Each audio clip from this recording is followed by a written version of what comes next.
Coucou tout le monde, je viens avec une nouvelle capsule vidéo, toujours de manière très authentique, sur le fait de voir les âmes, parce que c'est un sujet que vous m'avez demandé.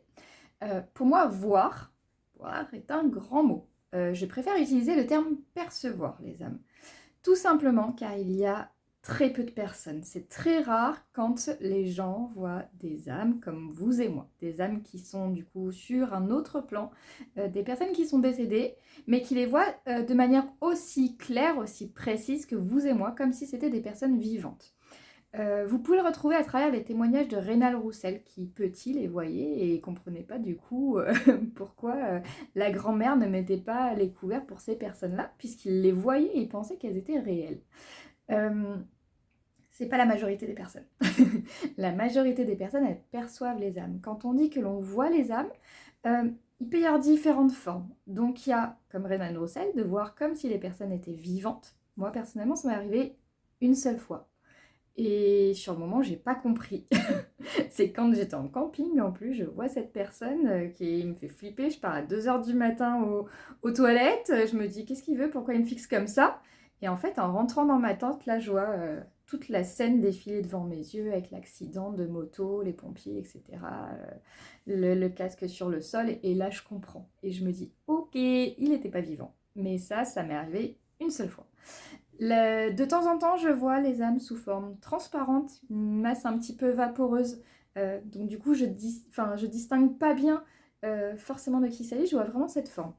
Il m'est arrivé de voir des ombres noires, ça m'est arrivé peut-être une ou deux fois.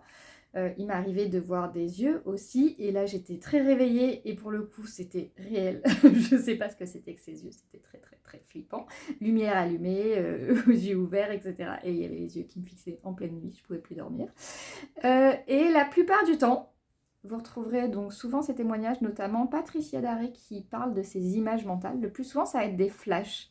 Je vais pas voir la personne en intégralité, je vais voir des soit je vais entendre, parce que j'ai aussi la clairaudience. Donc parfois on va me dire c'est un monsieur qui est grand, qui est lancé, qui a un nez pointu, etc. Mais je ne vais pas forcément le voir. Parfois je vais avoir juste des petits éléments. Par exemple, je vais voir une moustache, je vais voir une pipe, je vais voir un chapeau, je vais voir un chien, je vais voir des couleurs. Mais ça va être très variable finalement. Et du coup, c'est vraiment l'entité, le défunt. Mais bon, dans les entités, pour moi, il n'y a pas que des défunts. Donc l'âme qui va me montrer ce qu'elle a envie de me montrer. Déjà, je pars du principe qu'on a tous une sensibilité différente. Donc moi, je vais percevoir d'une certaine façon en fonction de ma sensibilité, en fonction de mon vécu aussi, puisque du coup, je peux attirer à moi différentes sortes d'entités, mais ce ne sera peut-être pas les mêmes que les vôtres. Moi, ma particularité, c'est qu'ils me montrent la façon dont ils sont décédés. Et c'est pas le cas de tout le monde. Anna Joanne, par exemple, dit dans son livre, elle n'est pas habituée à voir la façon dont les personnes sont décédées, elle est plutôt dans le monde des bisounours, que moi, je n'ai jamais connu. Mais c'est comme ça. Le travail d'acceptation, il fait beaucoup aussi. Le fait du coup d'aller libérer des choses chez soi, d'avoir un outil, des clés qui sont efficaces, ça aide un petit peu à canaliser, ça aide à mieux comprendre les choses, ça aide à se rassurer, à avoir un cadre sécurisant.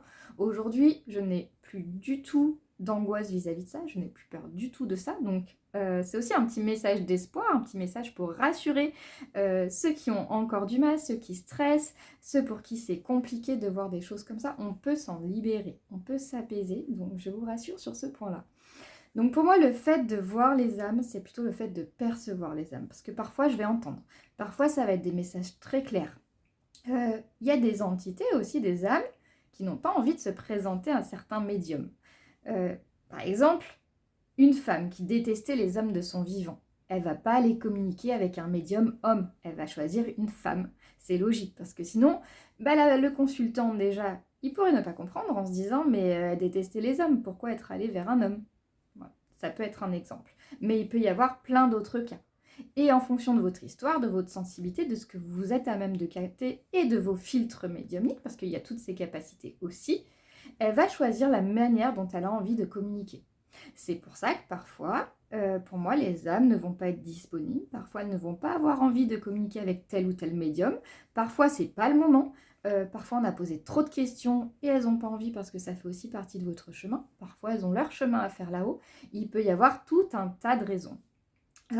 Du coup, percevoir, ça va être pour moi la clairvoyance, mais qui peut être sous forme de flash, de vision, d'image mentale. Voilà, je peux voir toutes des scènes, je peux voir comme un film dans ma tête qui se passe parfois, comme si j'étais à la télé. Mais vraiment, moi ça me fait comme ça, parfois je suis comme à la télé, il se passe tout le truc.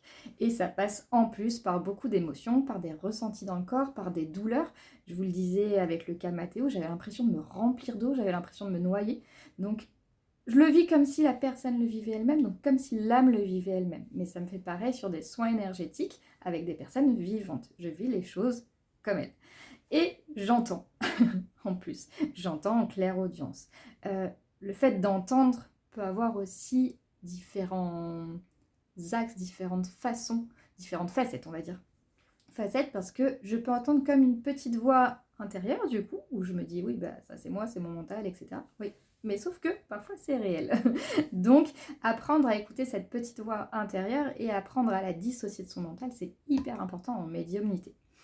Donc, dans le fait d'entendre, parfois ça va être des voix très très claires. Une fois j'étais en formation, en individuel, et là j'entends bah, dis-lui bonjour de ma part, c'est Thérèse. Ah bon, bah salut Thérèse. Alors pourtant, je suis pas hyper au clair avec les prénoms, j'en entends pas très très très souvent, mais alors celui-là, il était hyper clair. Et pour le coup, c'était une voix qui venait de l'extérieur, ça m'arrive souvent. Donc je vais avoir différentes tonalités. Je vais savoir si c'est un homme, une femme, etc. Mais il va y avoir aussi toute l'énergie que je vais ressentir. Il va y avoir pour moi des blocs d'énergie, une sensation, une impression. Donc je dois faire vraiment attention à ce qui se passe à l'intérieur de moi et autour de moi. Sur la clairvoyance, du coup, ça va être plutôt des flashs. Et ma particularité est que je ne vois jamais les visages. Je dois avoir un souci avec les visages, je n'arrive pas à voir les visages. Je sais pourtant qu'il y a des personnes qui peignent les visages, qui les dessinent. D'où l'importance aussi de savoir quand vous allez avoir un médium. Pourquoi est-ce que vous allez le voir? Qu'est-ce que vous voulez savoir? Est-ce que vous voulez qu'on vous le dessine? Est-ce que vous voulez un portrait? Est-ce que vous voulez un message? Est-ce que... Voilà, il peut y avoir mais plein de questions. Du coup, donc sachez vraiment ce que vous voulez. Parce qu'en fonction de ce que vous voulez, vous irez voir le bon médium pour vous et pour votre défunt. Et si vous n'avez pas trop, bah demandez à votre défunt tout simplement de vous envoyer des signes et de vous envoyer le bon médium pour vous, pour communiquer. Voilà, c'était la petite capsule vidéo sur voir les âmes. À bientôt!